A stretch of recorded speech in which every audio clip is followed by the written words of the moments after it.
Desde la pujante, innovadora y hermosa ciudad de Medellín, en Colombia, iniciamos nuestra celebración de culto a Dios en íntima devoción. Íntima Devoción es una iglesia que cree, obedece, vive y proclama los efectos transformadores del Evangelio del Señor Jesús.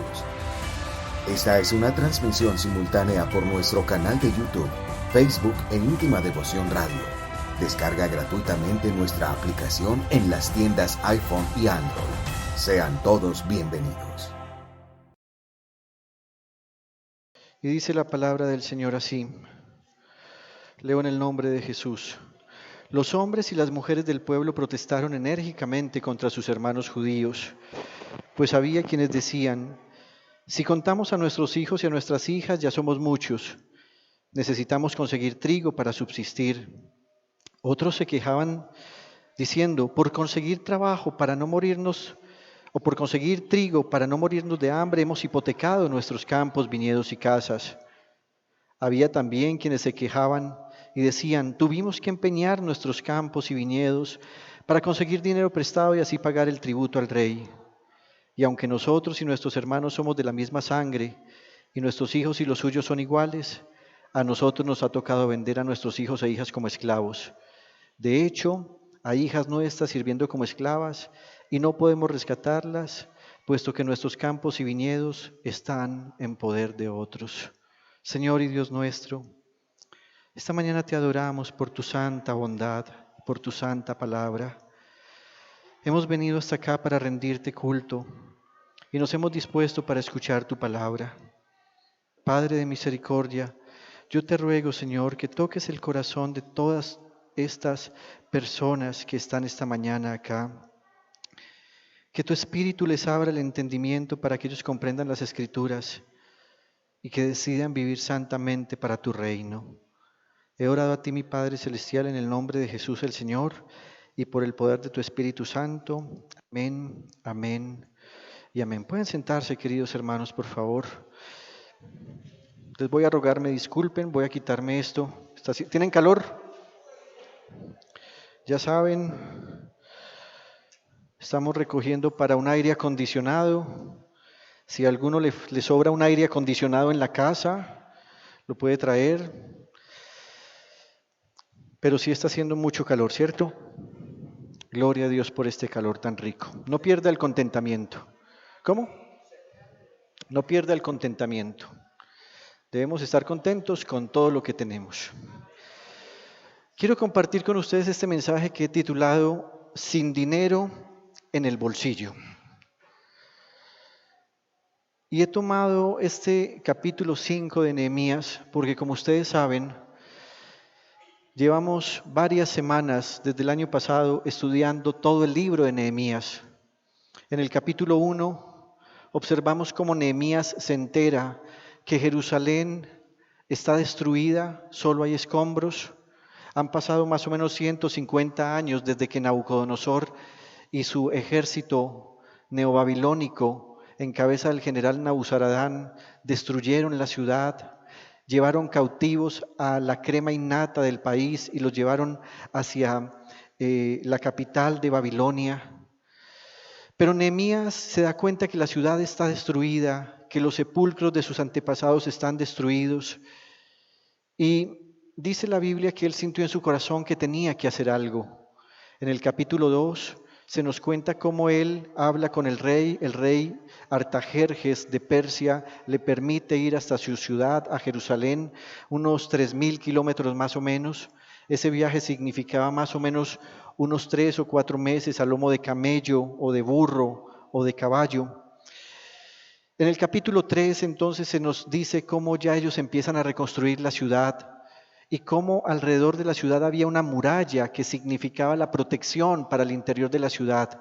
Y ellos empiezan a reconstruir esa muralla y las puertas que daban acceso a la ciudad. 10 puertas en las que nos demoramos varias semanas y vimos a la luz de la Biblia qué significa cada puerta. En el capítulo 4 vimos cómo se levantaron los enemigos de los judíos contra ellos y vimos que allí estaban Tobías, Sanbalat, los amonitas, los asdodeos, los árabes, y cómo todo eso significa algo para nosotros hoy. Si usted está hoy por primera vez en esta iglesia, o si usted se ha conectado por primera vez a esta celebración de culto, en nuestro canal de YouTube usted puede encontrar todos estos mensajes, y le aseguro que si usted los ve, va a ser muy alimentado en su fe. Pero en esta historia que hemos estado estudiando, la situación se pone cada vez más dramática. En primer lugar, la Biblia nos dice en el capítulo 4 que la gente empezó a fatigarse por el arduo trabajo. Ellos tenían una meta, reconstruir la parte externa de la ciudad. Pero entonces vino otra situación, y es que aparecieron unos enemigos a molestar y a fastidiar la existencia. Y en tercer lugar, esa esperanza hermosa de la felicidad que ellos tenían y que se suponía que traería, gracias, el haber regresado a la ciudad, empieza a desvanecerse. ¿Se ha dado cuenta que cuando a uno le pintan un negocio o le proponen un proyecto y uno se mete con mucha alegría, resulta que tantas adversidades con el paso del tiempo lo van haciendo como debilitar a uno? Y uno empieza a dudar, ¿será que esté haciendo lo correcto? Y eso que en un principio era una felicidad por la esperanza, termina convirtiéndose como en una tristeza. Al pensar en esa situación que ellos están viviendo, me doy cuenta que lo que ellos vivían es lo mismo que nosotros vivimos hoy. Piense por un momento en lo siguiente. ¿Se ha dado cuenta usted las largas jornadas laborales que hoy tenemos que cumplir? Las largas jornadas para llevar sustento a casa. Largas jornadas que no son una opción, se han convertido en una obligación para poder tener sustento. Mire, una larga jornada de trabajo, además del desgaste de tener que ir a un lugar para desarrollar una tarea productiva, implica que si es de manera presencial, piense en cuánto tenemos que madrugar para llegar a tiempo al trabajo. Si vamos en vehículo particular, hay que usar de mucha paciencia a causa de tanto carro y tanta moto y de tan estrechas vías que tenemos. Si vamos en servicio público, imagínese y piense en las largas filas del bus, en las largas filas del sistema de transporte en tren, más la dificultad que se ocasiona en los días de lluvia y el flujo de personas cada vez mayor. Si la labor se desarrolla en teletrabajo, como muchos están haciendo hoy desde el tiempo de cuarentena, ahora nuestras casas se han convertido a la vez en oficina, en universidad, en colegio, y para ser sincero, eso algunas veces hace que el ambiente en el hogar sea pesado y hostil. Algunos dicen, es mejor trabajar por medio de la figura del teletrabajo, y otros dicen, no, necesito salir a respirar, necesito estar en contacto con otras personas. La verdad es que en ambas situaciones se requiere mucho tiempo y son largas las jornadas. En Colombia, por ejemplo, un trabajador debe usar 48 horas semanales para trabajar. Sin embargo, si usted empieza a sumarle cuánto gasta ese trabajador desde que se levanta hasta el momento que se transporta a su lugar de trabajo y el tiempo que usa del retorno de su trabajo hasta su casa, una persona pierde usa más de 12 horas en ese proceso. Por otro lado, mencioné las dificultades que causan los enemigos, aquellos que son tramposos y burladores. Mientras usted trabaja arduamente, los enemigos que están ocultos o que algunas veces usted conoce, trabajan en cómo destruir a su familia. Hoy, por ejemplo, se nos quiere hacer que estemos muy ocupados, mientras ocultamente hay gente que está tratando de convencer a otros que el género es una elección fluida, no fija al nacer. Permítame, me hago entender. Mientras usted está ocupado trabajando, sus niños en clase, en sus colegios, están recibiendo falsa información, diciéndoles, oye, tú no eres niño porque naciste con un pene, tú no eres niña porque naciste con una vagina, tú puedes elegir qué quieres ser. Tus hijos reciben esa información y tus enemigos empiezan a traer sobre ellos esquemas que son contrarios a lo que nosotros en fe creemos que dice la palabra del Señor. Esos enemigos que tienes buscan seducirte en una relación sexual y sentimental de infidelidad conyugal. Mientras tú estás más concentrado en cuidar tu trabajo y en cuidar tu hogar, aparecerá una mujer que no es tu esposa para usar una palabra sensual y decirte, hermoso, como estás de lindo hoy.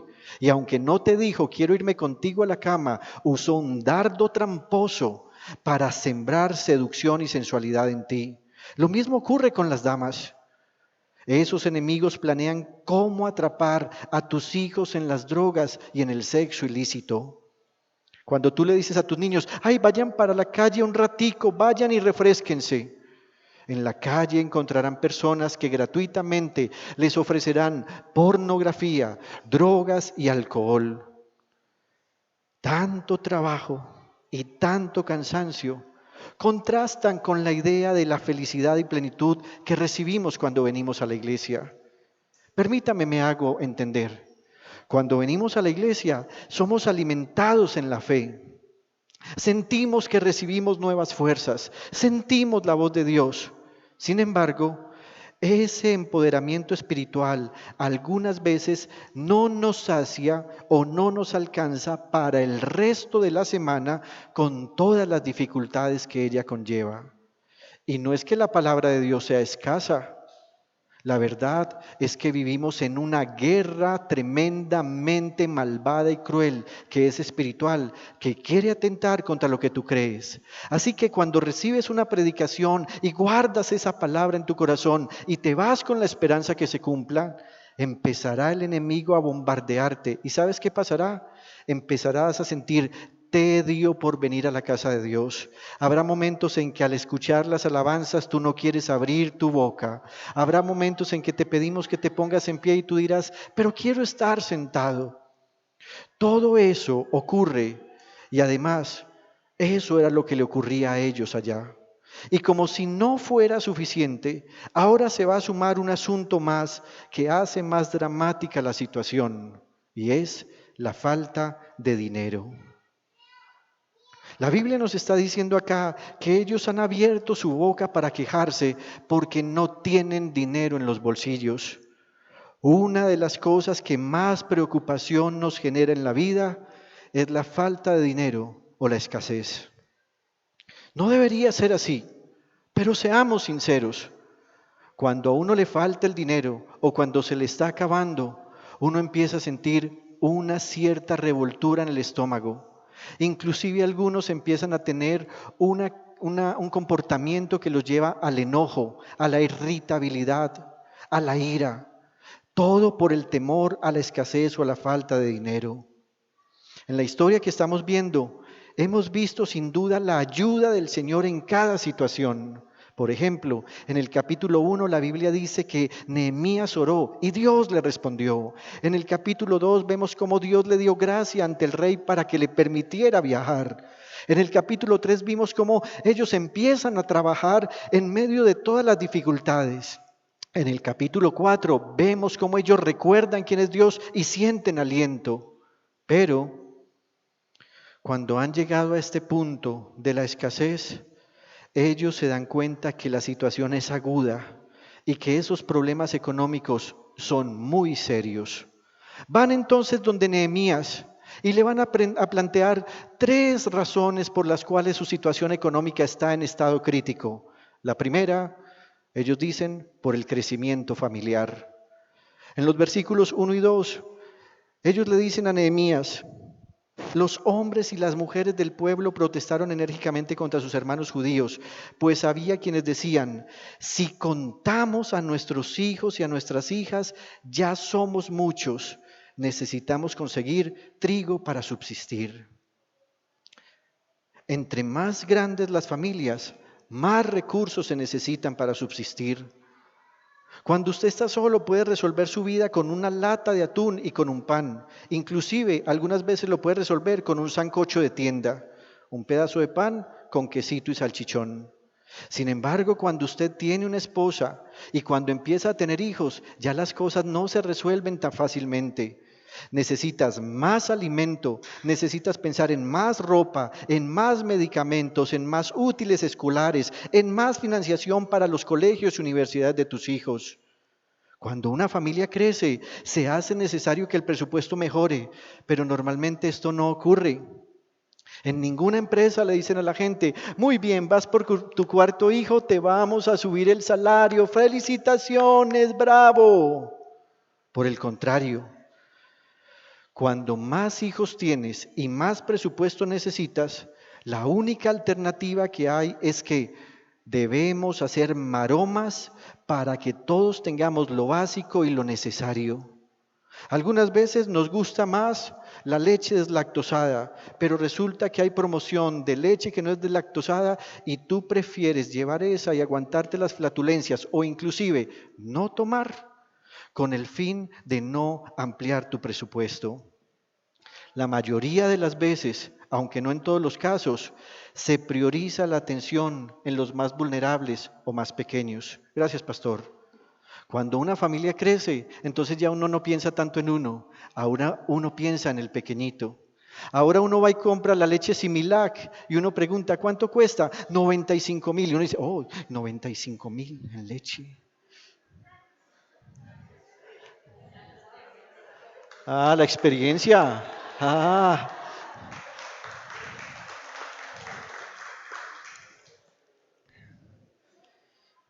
Cuando crecen las familias, se necesita más presupuesto. El segundo aspecto que ellos mencionan son los créditos o las deudas. Versículo 3. Otros se quejaban, por conseguir trigo para no morirnos de hambre, hemos hipotecado nuestros campos, viñedos y casas. La expresión hipotecar significa que alguien va y le entrega a una persona en primer grado un bien para que esa persona le dé dinero y entonces ahora esta persona para recuperar completamente su propiedad tiene que pagar la deuda y pagar unos intereses. Pero si no la paga, ese bien que se ha hipotecado se convierte en el salvamento de la deuda. Así estaban ellos. Desde siempre, el modelo económico del préstamo termina siendo una alternativa para tener flujo de dinero. Cuando los créditos o deudas se usan para invertir, estos créditos o deudas pueden ser buenas, siempre y cuando produzcan algo.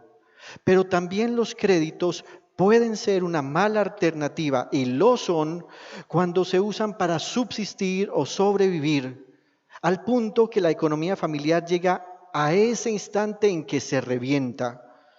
Las tarjetas de crédito, los créditos por libranza, los créditos rotativos, los créditos de libre inversión, el gota a gota, el paga diario, se pueden convertir en una trampa en la que creemos que podremos hacer uso y luego pagar.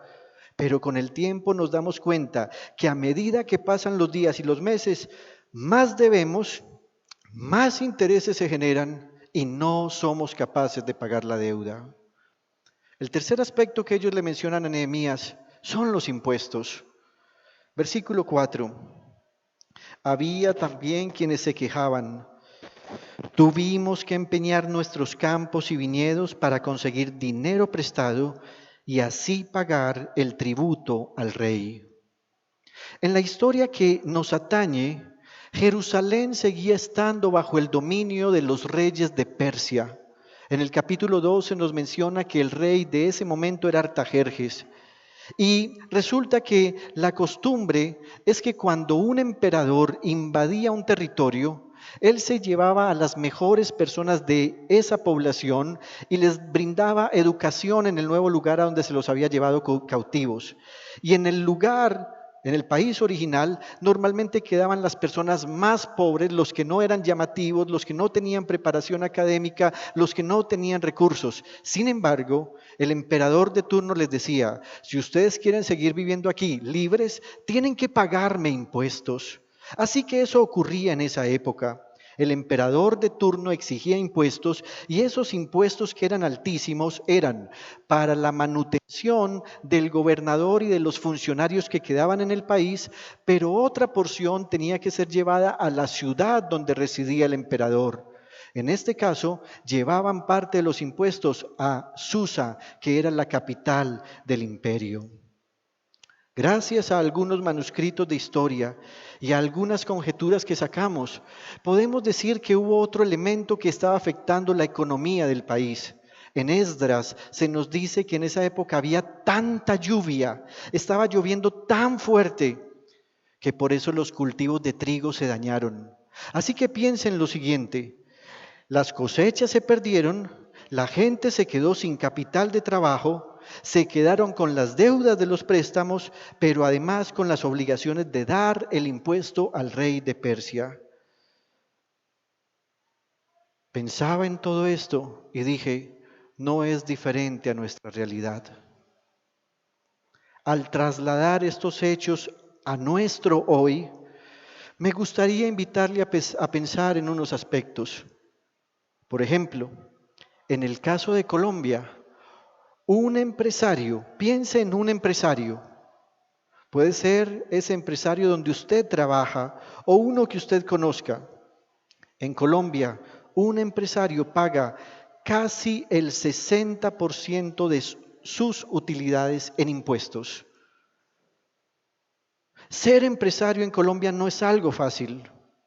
Hay una empresa española que se llama Think Tank Civismo y concluye que las empresas en Colombia destinan entre un 49.67% y un 61.57% al pago de impuestos. Usted ve a muchas personas diciendo, vea a esos ricos, hay que quitarles todo. Pero resulta que ellos tienen una tremenda carga impositiva. En esta iglesia tenemos varios empresarios y yo, mi familia, mi esposa, constantemente oramos por ellos por una razón: no es fácil hacer empresa. Inclusive algunos renunciaron al intento de hacerlo cuando lo vieron tan complicado. Piense en un empresario que apenas está arrancando, tiene una planta de empleados y 2 empleados se le enfermaron. Él tiene que seguir pagando, tiene que seguir entregando la seguridad social, pagando los parafiscales, pero además tiene que conseguir a otras 2 personas que vengan a reemplazarle. Usted que es trabajador, tenga mucho cuidado cuando se acostumbró a incapacitarse sin estar verdaderamente enfermo. Eso es deshonestidad. Así que ya hablé de los empresarios, pero permítame le hablo de los que no son empresarios. Hay estudios que dicen que una persona asalariada promedio en Colombia puede pagar 14.600 pesos diarios en impuestos. Y usted me dirá, no, yo ni siquiera hago declaración de renta, yo nunca pago impuestos. Permítame haga este ejercicio. Sume todos los impuestos que usted paga en diversas cuentas en el mes. IVA, impuestos a la gasolina, y usted dirá, no, ni siquiera tengo moto ni carro. El transporte que usted usa tiene incluido un impuesto. Usted además paga el impuesto a la telefonía, 4 por 1000. Si tiene una propiedad, impuesto predial y otros. Si a usted le gusta la cerveza, porque en esta iglesia todavía hay poleros, los impuestos que usted paga por cada cerveza para relajarse indican que usted paga alrededor de 319 pesos por cada 300 mililitros. Así que algunos dicen, no, yo solamente con 10 cervecitas. Pues con 10 cervecitas pagaste 3.190 pesos de impuestos. Alguien dirá, no, pastor, ¿usted por qué está hablando de cerveza? Hay poder en el nombre de Jesús. Pero la verdad es que hay otros que no solo cerveza, sino algo un poquitico más fuerte. En Colombia, por cada 35 grados, o más bien, a partir de los 35 grados de alcohol y por cada grado que suba, una persona que consume licor paga alrededor de 487 pesos de impuestos. Entiendo que algunos se tomen un vinito, entiendo que algunos se tomen una cervecita, deseo que ninguno se embriague porque los borrachos no entrarán en el reino de los cielos. Pero si por alguna razón todavía hay un fumador aquí en la iglesia, debe saber que por 20 unidades de cigarrillo usted paga 570 pesos de impuestos por cada 20 unidades. Al finalizar el mes, usted se dará cuenta que aunque usted es un asalariado promedio, usted pagó 438,000 pesos en impuestos. Ante esta situación, y cuando la gente se quejó ante Nehemías, Nehemías respondió con enojo y con indignación. Versículo 6. Cuando oí sus palabras de protesta, me enojé muchísimo, dice Nehemías, y se fue a reflexionar. Él dijo, esta gente está perdiendo a sus hijos. En vez de llevarlos a una universidad, a un colegio, a que se preparen, los han tenido que vender como esclavos. Los han tenido que poner a trabajar ganándose el salario mínimo. Los han puesto a hacer el carrito que sirve como jíbaro en el barrio por tener un alimento en casa. Y por eso estaba tan indignado y se puso a reflexionar. Y dice, reprendí a los nobles y gobernantes. Y les dijo, es inconcebible que sus propios hermanos les exijan el pago de intereses. Y dice, convoqué además una gran asamblea contra ellos y allí les recriminé. Hasta donde nos ha sido posible, hemos rescatado a nuestros hermanos judíos que fueron vendidos a los paganos y ahora son ustedes quienes venden a sus hermanos después de que nosotros los hemos rescatado. Todos se quedaron callados, pues no sabían qué responder. Ahorita veremos un poco de por qué no sabían qué responder. Dice Nehemías, yo añadí, lo que están haciendo ustedes es incorrecto. ¿No deberían mostrar la debida reverencia a nuestro Dios y evitar así el reproche de los paganos, nuestros enemigos? Toda injusticia social es una irreverencia contra Dios. Versículo 10. Mis hermanos y mis criados y hasta yo mismo les hemos prestado dinero y trigo, pero ahora quitémosles esa carga de encima. Yo les ruego que les devuelvan campos, viñedos, olivares y casas, y también el 1% de la plata, del trigo, del vino y del aceite que ustedes les exigen. Alguien pudiera decir, aplaudamos a Nehemías, qué bien, qué sensibilidad. Y por supuesto que lo fue. Nehemías es una fiel representación de lo que Dios hace en nuestra vida. Se sensibiliza, se conduele, se manifiesta y busca cómo solucionar un poco el asunto. Ahora bien, ¿por qué un poco? Si ustedes observan la solución de Nehemías, esta solución está enfocada en una dirección distinta a los problemas económicos. Recordemos cuáles fueron las causas de las dificultades que ellos mencionaron. Crecimiento familiar, los créditos o deudas y los impuestos. Pero aquí Nehemías está diciendo que se va a enfocar en reprender a aquellos que siendo más pudientes se aprovechaban de la situación para hacerle préstamos a la gente del común que necesitaba responder por estas tres obligaciones. Nehemías dice, hay una forma de traer alivio. Y esa forma de traer alivio es condonando las deudas y devolviendo las propiedades que la gente había perdido por no tener cómo sostenerse y por buscar un bocado de pan. Tal vez a usted se le parece esta situación bíblica a la suya. Piense en qué ha tenido que vender usted para tratar de sacar un proyecto adelante. Algunas veces la gente inclusive tiene que recurrir a hipotecar la neverita, a vender un inmueble, a vender el carro, y no precisamente porque esté pensando en conseguir algo mejor, sino porque con ese dinerito está tratando de encontrar una solución para esas afugias cotidianas. ¿Es usted una de esas personas que ha tenido que salir de parte de su patrimonio, una casa, un vehículo?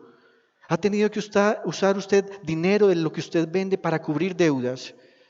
Si usted ha tenido que despojarse alguna vez de algo, usted comprende muy bien de qué estoy hablando esta mañana.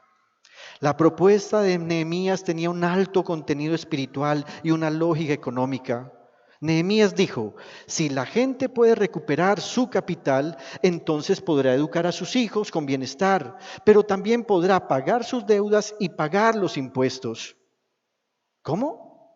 Uno esperaría que Nehemías dijera otra cosa. Pero Nehemías no era un político como los de hoy, que le promete a la gente riqueza sin que trabajen, educación sin que la empresa privada ayude a subsidiar la educación superior. Nehemías no era el tipo de político que le dice a la gente, quitémosles a los ricos para darle a los pobres.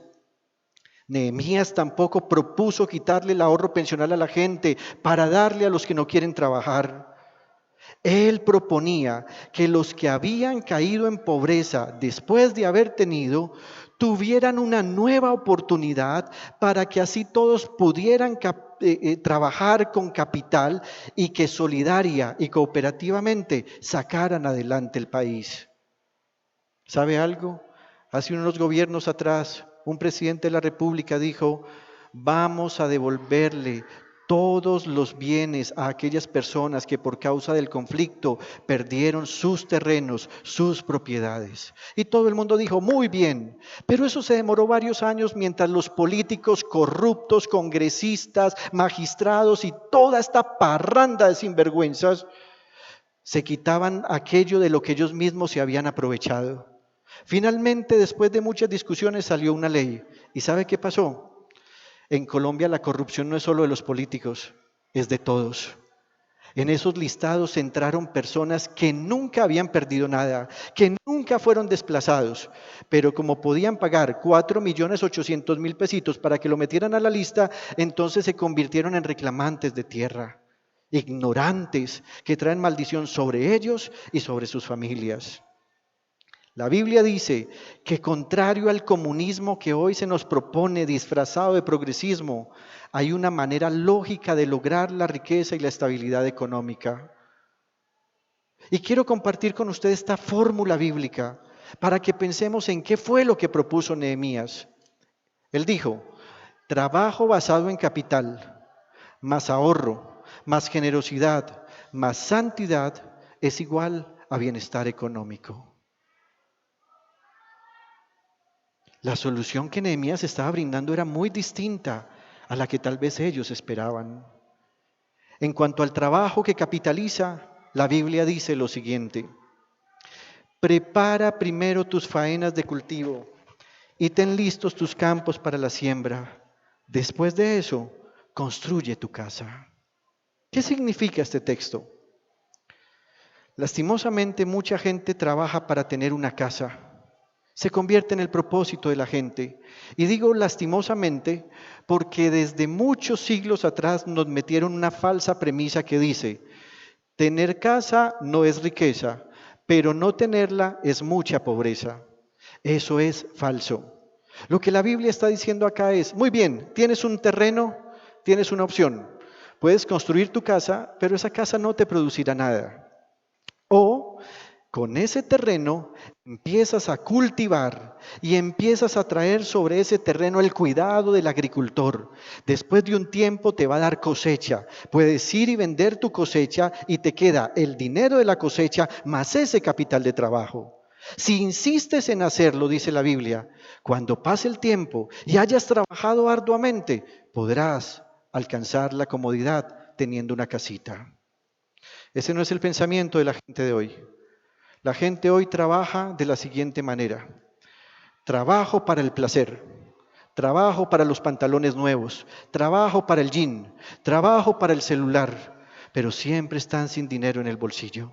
Trabajan para el placer y solo para el placer. Trabajan para la fiesta del fin de semana, trabajan para el litro de esa pola de cerveza, de la cual usted paga impuestos, no se le olvide. Yo siendo usted no volvería a tomar cerveza. Pagar impuestos por tomar cerveza.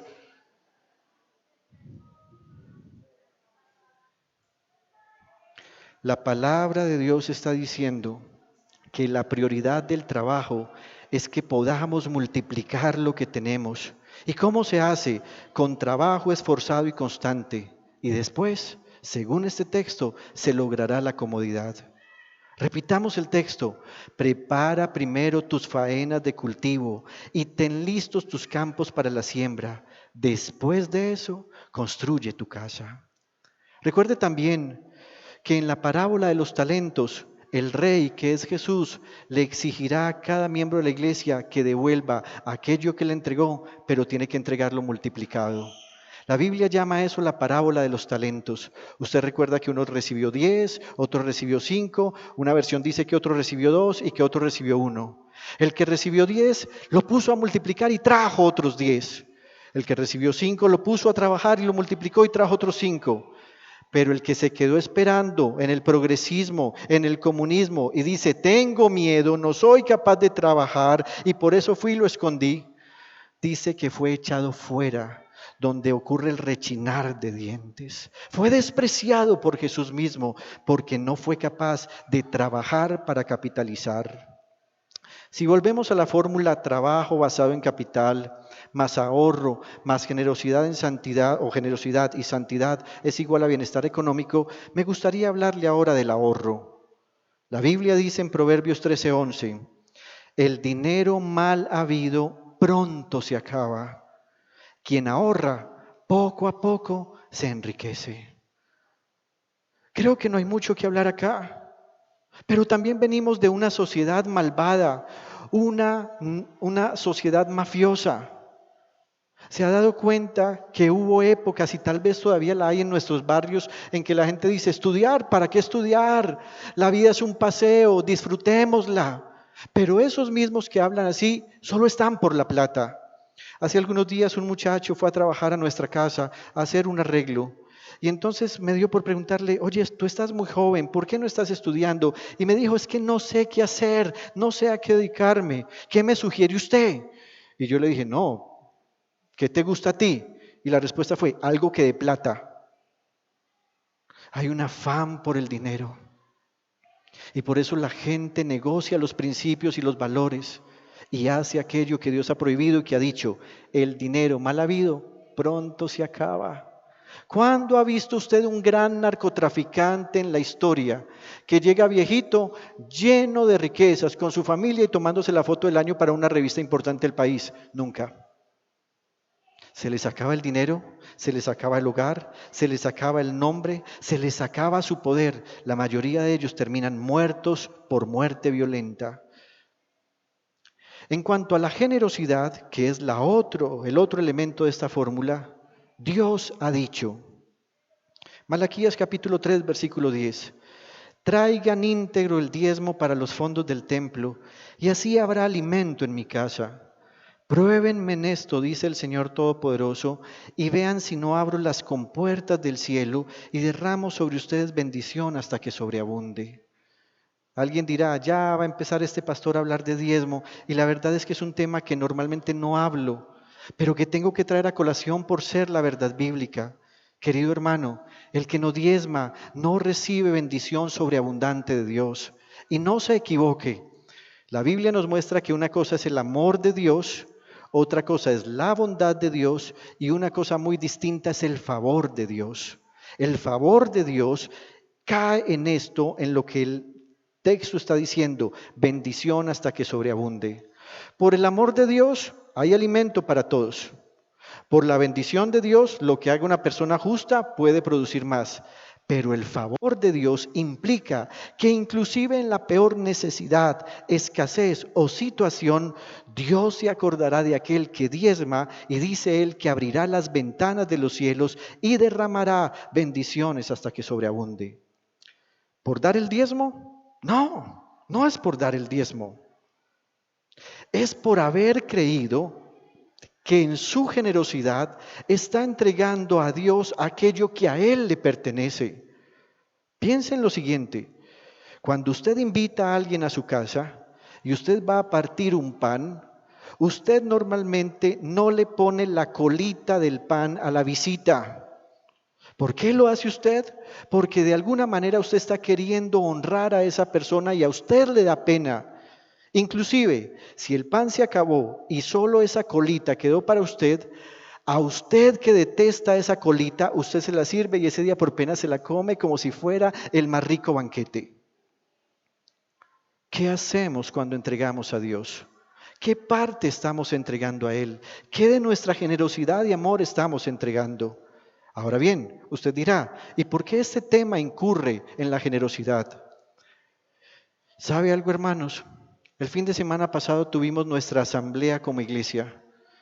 Fue lindísimo, lindísimo, delante del Señor, descubrir cuántos ingresos que los fieles diezmadores y ofrendadores de esta iglesia dieron pudieron hacer que muchas familias en la iglesia superaran el año pasado con alimentos sin que ninguno aguantara hambre. La iglesia pudo aportar para que otros pagaran su seguridad social. Pudimos aportar para que los enfermos pudieran ir donde el médico. Y quiero evitar hablar cifras para que a algunos no se les dañe el corazón y para que los que están en redes no digan, este es un secuestrable. La generosidad de diezmar y ofrendar está completamente ligada a lo que Dios dice en Proverbios 11:25. El que es generoso prospera. El que reanima será reanimado. Proverbios 22:9. El que es generoso será bendecido, pues comparte su comida con los pobres. La última parte de la fórmula es la santidad. Y en cuanto a la santidad, quiero que miremos el Salmo número 1. Allí el salmista dice, dichoso el hombre que no sigue el consejo de los malvados, ni se detiene en la senda de los pecadores, ni cultiva la amistad de los blasfemos, sino que en la ley del Señor se deleita y día y noche medita en ella. Es como el árbol plantado a la orilla de un río que cuando llega su tiempo da fruto y sus hojas jamás se marchitan. Mire esto, todo cuanto hace prospera. ¿Se ha dado cuenta que hay gente que hace mucho, emprende una cosa, emprende otra y nada le funciona? ¿Por qué? Porque su deleite no está en el Señor. Su deleite está en el dinero, su deleite está en su propio ego, su deleite está en el placer. Y de la Biblia y de esa persona, mire lo que sigue diciendo la palabra de Dios. En cambio, los malvados son como paja arrastrada por el viento. No se requiere mucho esfuerzo. Por eso no se sostendrán los malvados en el juicio, ni los pecadores en la asamblea de los justos. Porque el Señor cuida el camino de los justos, mas la senda de los malos lleva a la perdición. Entienda esto, querida iglesia. No se puede ser inmoral y a la vez ser próspero. Pastor, no, es que nosotros diezmamos, nosotros ofrendamos, trabajamos, de vez en cuando tenemos nuestro encuentrico sexual, pero tú sabes que por amor Dios nos permite todo eso y Dios nos bendice porque Dios bendice el amor. Además, pastor, acuérdate, Dios es amor. Entonces, ¿por qué no se casan? No, pastor. Mire que usted está diciendo en esta predicación que cuando la familia crece se necesita más platica. Dios no te bendecirá mientras sigas en tu adulterio, fornicación o cualquier tipo de inmoralidad. Recordemos la fórmula. Trabajo basado en capital, más ahorro, más generosidad, más santidad, implica bienestar económico. ¿Cómo es eso de trabajo basado en capital? Estaba recordando que desde muy niño estoy trabajando. Mis padres tuvieron el sentir que yo pudiera trabajar desde muy niño. Mi primer trabajo incluso fue en un mini mercado donde tenía que atender al público, pero también me ponían tareas que no eran tan cómodas. En esa época, el señor del mini mercado compraba el bulto de azúcar, el bulto de sal y el bulto de detergente, y alguien tenía que empacarlo en bolsa de papel. Uno de mis trabajos era ese. Empacar el azúcar en bolsa de papel me parecía fantástico. La sal, ya había un problemita y como uno se rajaba los dedos un poquito con la bolsa mientras la abría, entonces la sal le ardía. Pero lo que era terriblemente fastidioso era empacar el detergente. Uno echaba la primera bolsita y ahí mismo sentía la alergia. Un día mi mamá dijo, bien, ya sabes lo que es trabajar, vas a montar tu propio negocio. Sí, ¿qué voy a hacer, ma? Vas a vender mangos. Mangos, sí. ¿Y dónde los voy a vender, ma? En la tienda del mini mercado. Yo decía, ¿cómo así? Adentro estoy protegido, me voy a ir para la calle. Y mi mamá me dijo, te voy a dar el capital de trabajo. Este es el dinero, vas a ir donde el señor del mini mercado y le vas a encargar una docena de mangos. Yo cogí el dinerito, fui y le dije, mire, usted puede traerme para mañana una docenita de mangos. Claro, ¿a qué hora llega usted? A las 6 de la mañana yo estoy aquí con sus mangos. Al otro día yo estaba muy tieso, muy majo, muy juicioso, fui, reclamé mis mangos y empezó mi primera empresa. Aleluya, en 4 horas había vendido 12 mangos. Así que cogí la plata y le dije a mi mamá, ma, ¿sabes qué? Yo quiero comprarme esto. ¿Qué? Oiga, lo primero que va a hacer es, sacas el diezmo. Y lo otro, lo vas a invertir y lo vas a capitalizar. ¿Cómo así, ma? Con eso le alcanza para 3 docenas de mango. Vaya donde el Señor y le diga que mañana le trae 3 docenas de mango. Ok, fui y le dije al Señor, ¿podrías traerme 3 docenas de mango para mañana? Y le entregué el dinero. Me quedé sin dinero. Solo separé el diezmo al Señor. Ese día y los siguientes vendía las 3 docenas, pero ya no lo hacía en 4 horas. Necesitaba más tiempo del día para trabajar. Antes de terminar la semana, ya estaba comprando medio bulto de mango. Eso es lo que significa trabajo basado en capital. Poner a producir el dinero. Observe que cuando esta gente vino a ponerle quejas a Nehemías, él no dijo, muy bien, entonces el problema es que están creciendo mucho y son muchos los hijos. Sencillo, aborten. Esa es la única manera de solucionar el crecimiento de la tasa de natalidad. Nehemías tampoco dijo, con que hipotecaron sus bienes, entonces acabemos con los bancos capitalistas, títeres del sistema, despójese. Expropiese. Tampoco cuando le hablaron de impuestos, él dijo, salgamos a marchar contra este sistema capitalista, burgueses del rey de Persia, exijámosle más dinero para educación, dañemos a Metroplus o Transmilenio para hacernos escuchar, no paguemos impuestos. Nehemías no dijo eso. Y a pesar que a usted no le guste lo que yo estoy diciendo, esto es lo que dice la palabra del Señor. No. Él se dirigió a aquellos que siendo hermanos sacaban provecho de la situación. Y cuando planteó la situación y pidió que entre todos volvieran a trabajar por el bienestar de la ciudad, ellos le respondieron así, versículo 12. Está bien, respondieron ellos, haremos todo lo que nos has pedido. Se lo devolveremos todo sin exigirles nada. Entonces Nehemías llamó a los sacerdotes y ante estos les hizo jurar que cumplirían su promesa. Y miren lo que hizo.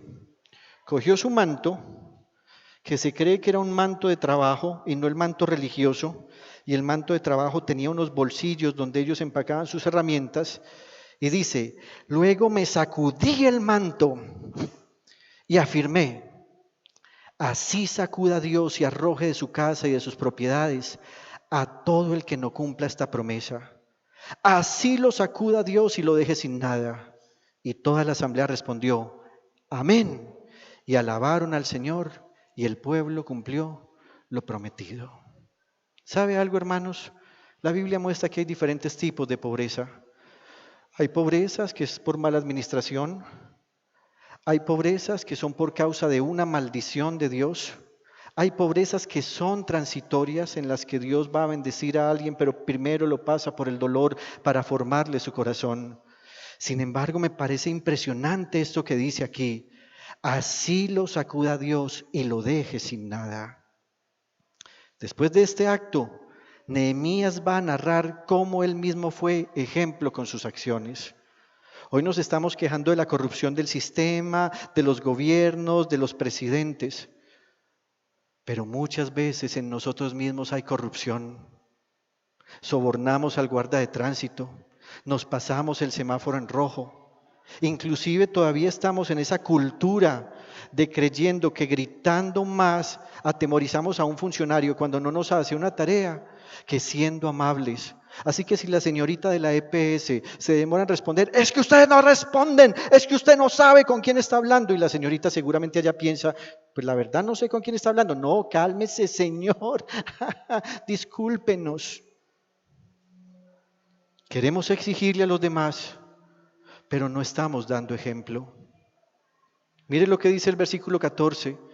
Desde el año 20 del reinado de Artajerjes, cuando fui designado gobernador de la tierra de Judá, hasta el año 32, es decir, durante 12 años, ni mis hermanos ni yo utilizamos el impuesto que me correspondía como gobernador. ¿Qué está diciendo Nehemías? Yo tenía derecho a un sueldo. Ese sueldo mío se pagaba con sus impuestos. No lo usé. No lo usé. Y dice, en cambio, los gobernadores que me precedieron habían impuesto cargas sobre el pueblo y cada día les habían exigido comida y vino por un valor de 40 monedas de plata. También sus criados oprimían al pueblo. En cambio yo, dice Nehemías, por temor a Dios no hice eso. Al contrario, tanto yo como mis criados trabajamos en la reconstrucción de la muralla y no compramos ningún terreno. ¿Qué quiso decir él? Resulta que la escasez había llegado a ser tan grande que la gente iba y le decía a Nehemías, Nehemías, vea, tengo 1000 metros cuadrados. ¿Cuánto me va a dar Nehemías? Ah, Nehemías, 1 milloncito. Siquiera dame 1 milloncito. Yo con 1 milloncito compro el mercado para el mes. Y Nehemías dijo, no me voy a aprovechar de esa situación. Por favor, no te aproveches de la situación de alguien cuando esté en escasez. Si tú consigues algo basado en el dolor de otro, Dios traerá reprensión sobre ti. Cuando te aprovechas del dolor, de la pobreza y de la necesidad de otro, Dios te está observando. Dice Nehemías, en cambio yo, por temor a Dios, no hice eso. Al contrario, tanto yo como mis criados trabajamos en la reconstrucción de la muralla y no compramos ningún terreno. A mi mesa se sentaban 150 hombres entre judíos y oficiales, sin contar a los que llegaban de países vecinos. Era tarea de todos los días preparar un buey, 6 ovejas escogidas y algunas aves, y cada 10 días se traía vino en abundancia. Pero nunca utilicé el impuesto que me correspondía como gobernador, porque ya el pueblo tenía una carga muy pesada. ¿Qué está diciendo Nehemías? Bien, no voy a usar mi impuesto, no voy a comprar las ofertas que la gente me está haciendo, que podrían ser muy llamativas, pero además tengo que alimentar a todos los que están trabajando conmigo. Y dice que mínimo se sentaban con el 150, sin contar a los que venían de otras, o delegaciones que venían de otros países. ¿Por qué está haciendo él eso? Él lo está haciendo por amor al pueblo de Dios. ¿Sabe, hermanos? Cuando hay escasez económica en nuestros hogares, la hostilidad hace que nos volvamos humillantes. Hay esposos que humillan a su esposa porque usó más jabón o más champú. Hay esposos que humillan a sus esposas diciendo, claro, como vos no tenés que sudártela y traerla, por eso sos una botaratas. Esposas, no sean botaratas, pero esposos, no sean humillantes. Nehemías, a pesar de esta situación, está abundando. Y está abundando para darle a la gente que está trabajando junto a él. Algunas veces escucho a esposos diciendo, no, es que pues yo trabajo, mi esposa no hace nada. Hermanos, ser mujer, ama de casa, es una cosa muy difícil. No hace nada. Me gustaría que esos hombres hicieran cuentas de cuánto les costaría desayunar, tomar onces, almorzar, tomar el algo, cenar y tomar merienda en un restaurante en la calle. Haga cuentas. Después haga cuentas de cuánto tiene que pagarle a alguien para que le lave la ropa y la planche. Y con esto no estoy diciendo que la mujer tiene que hacer solo ella eso. Estoy diciendo que es nuestro costumbrismo. Haga cuentas de cuánto tiene que pagarle a una prepago para que haga su descarguita sexual. 3 veces a la semana. Hay otros más alentados, 3 veces al día. Pero luego ven a su esposa comiéndose una gelatinita. Esas gelatinas las traje para mí. Entra al baño y ella se está bañando con el champú que llevó para él. Ese es mi champú.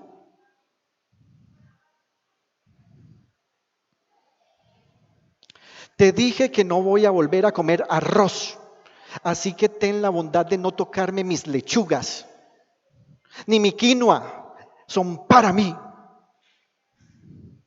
Pero después levantan las manos diciendo: Dios, bendíceme, Dios, prospérame, Dios, si tú me bendices, yo voy a repartir con liberalidad y voy a ser generoso.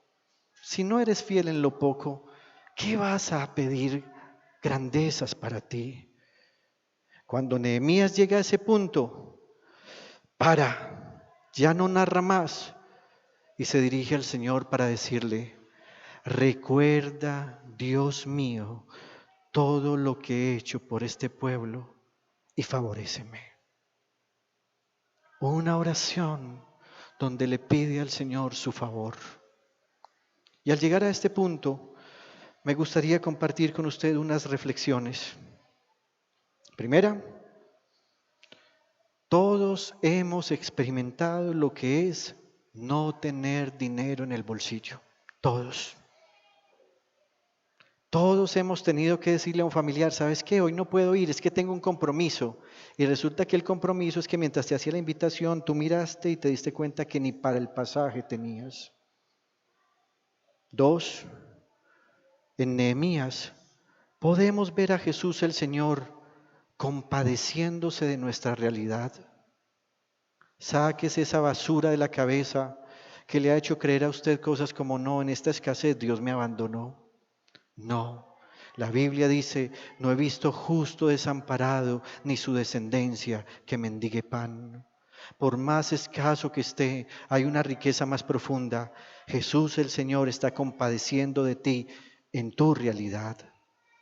En tercer lugar, al igual que Nehemías, y entienda esto, el Señor Jesús no cambiará nuestra responsabilidad familiar, no condonará nuestras deudas y nunca nos dirá que no paguemos impuestos. Todo lo contrario. Acerca de nuestra familia, el Señor dice y sabe que nuestros hijos son algo sagrado y Él hace que haya bendición para nosotros y para ellos. En cuanto a las deudas, Dios siempre traerá provisión para que las paguemos, porque la Biblia dice: el impío pide prestado y no paga. Y en cuanto a los impuestos, una vez al Señor Jesús le dijeron: Señor, ¿tenemos que pagar impuestos o no? Y como Él es sabio y supo que le estaban poniendo una trampa, hizo así como: ay, no, en serio, no, otra vez estos. Les estoy hablando cosas del reino, les estoy compartiendo las buenas nuevas. Les estoy diciendo que en la casa de mi Padre hay moradas para ustedes. Les estoy diciendo que si ustedes se arrepienten de sus pecados, ahora pasarán a ser la familia de Dios. Y ustedes quieren que hablemos de impuestos. Y para quitárselos de encima, les dice: ¿tienen una moneda? Sí, claro. ¿Qué rostro tiene impresa la moneda? Y ellos: la del César. Así que el Señor les dice: entonces, denle al César lo que es del César, y a mí, que soy Dios, denme lo que a mí me pertenece. Su atención es para mí, dice Jesús. El tema de sus conversaciones debería ser yo. Si tienen que hablar algo para ofrendar, háganlo sin hacer alarde. Si lo van a hacer para mí, dice Él. Yo soy Dios y estoy en medio de ustedes. ¿Será que se concentran en mí? Con ese discurso, el Señor le estaba diciendo a ellos y a nosotros: mucho cuidado con lo que hablamos, mucho cuidado en cómo pensamos, mucho cuidado en las decisiones que estamos tomando, ajustando o acomodando pretextos bíblicos para tener posiciones políticas y económicas. Mucho cuidado con lo que vamos a hacer en las elecciones ahorita, el próximo mes. Recuerde, usted y yo en este mundo somos peregrinos y extranjeros. Los que elegirán presidente serán los colombianos. Usted y yo ya fuimos elegidos por un rey. Y sin importar quién gane las elecciones, que inclusive ojalá ganara el que más problemas va a traer a este país. Y lo digo sinceramente pensando en esto. El día que eso ocurra, habrá un verdadero avivamiento en la iglesia. Porque las iglesias se avivan cuando hay persecución, no cuando hay libertades. Ojalá ganara el que más duro le va a dar a este país. Porque en últimas, todos los que están no quieren ser como Nehemías para servir a la gente. Todos los que están buscando en su propio egoísmo figurar y tener su propio poder. Y el Señor Jesús sabe qué dijo de todos ellos. Los reyes y gobernantes de este mundo subyugan a su gente porque les interesa el dinero, la fama, el poder. Ellos no están pensando en el reino de Dios. En cuarto lugar, el Señor Jesús sí nos dará una solución para que podamos trabajar efectivamente. Ore a Dios, Señor, ¿hay algo que has entregado en mis manos que yo pudiera hacer y que tú vas a multiplicar? Si oras y buscas al Señor, Él te responderá. Algunas veces tú estarás esperando algo muy grande. Estás esperando que Dios te diga, conviértete en un youtuber, un influencer. Enséñale a la gente cómo pintarse las pestañas y con 30,000 seguidores te vas a ganar 100 millones de pesos mensuales. Y tal vez tú estás esperando eso y Dios te dirá, haga empanadas. ¿Cómo? Señor, vine a decirte que si me quieres bendecir, puedes poner algo en mis manos para que yo trabaje. Haga empanadas. Señor, pero yo estaba pensando en algo más play, más cool. Haga empanadas. Y tú vas y empiezas con tus empanaditas. Y si tú les pones amor, una pizquita de panela en la masa, el éxito de toda empanada está en la masa. No le eche arroz. No. Solo papa, unas mechitas de carne, buen condimento. Y de un momento a otro empiezas a vender 10, 20, 30 y al final te vas a dar cuenta que la gran riqueza estuvo en que te humillaste ante el Señor y Él vino a bendecirte. En quinto lugar, recuerda, a pesar de toda adversidad, el Señor Jesús respalda la fórmula y cambia el siguiente resultado. Trabajo basado en capital, más ahorro, más generosidad, más santidad. Ahora ya no va a ser bienestar económico, ahora va a ser bendición. La Biblia dice, la bendición de Dios es la que enriquece y no añade tristeza. Sexto, si usted es alguien que se parece a Nehemías en cuanto a su sensibilidad, generosidad, liberalidad, esfuerzo y amor por Dios y por su obra, usted puede orar como él oró. En el versículo 19, él le dijo al Señor, recuerda, Dios mío, todo lo que he hecho por este pueblo y favoréceme.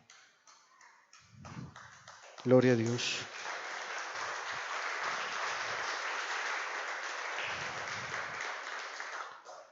Siete. Como todos alguna vez hemos estado sin dinero en el bolsillo, recuerda esto que Dios ha dicho. Hebreos 13, 5 y 6. Manténganse libres del amor al dinero. Es como si Él estuviera diciendo, es que cuando el dinero se va, el dinero no se va llorando. El dinero no se va diciendo, ay, chao, amo, te amo, te voy a extrañar.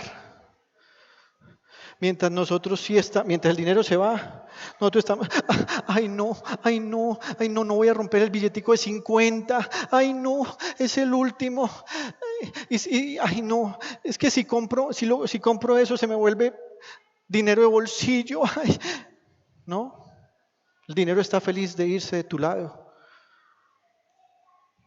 Manténganse libres del amor al dinero y conténtense con lo que tienen. Razón, porque Dios, escúcheme esto, no el pastor, Dios ha dicho, nunca te dejaré, jamás te abandonaré. Así que podemos decir con toda confianza, el Señor es quien me ayuda. No temeré. ¿Qué me puede hacer un simple mortal? ¿Qué puede hacerme un bolsillo vacío? ¿Qué me puede hacer una alcancía sin monedas? ¿Qué me puede hacer una cuenta bancaria en ceros o con saldo negativo porque no he pagado la cuota del trimestre?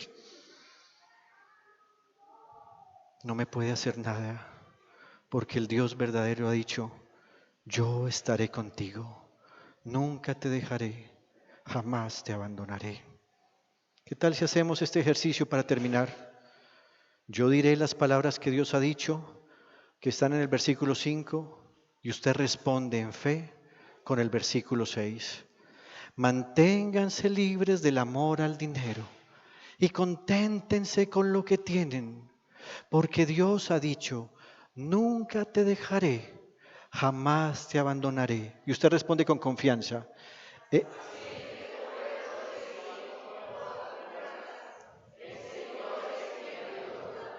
no temeré. ¿Qué me puede hacer un simple mortal?". Desde la pujante, innovadora y hermosa ciudad de Medellín, en Colombia, hemos transmitido la celebración de culto a Dios en íntima devoción. Íntima Devoción es una iglesia que cree, obedece, vive y proclama los efectos transformadores del Evangelio del Señor Jesús. Descarga gratuitamente nuestra aplicación en las tiendas de iPhone y Android y síguenos en Facebook, YouTube, Instagram y Twitter como Íntima Devoción. Hasta pronto.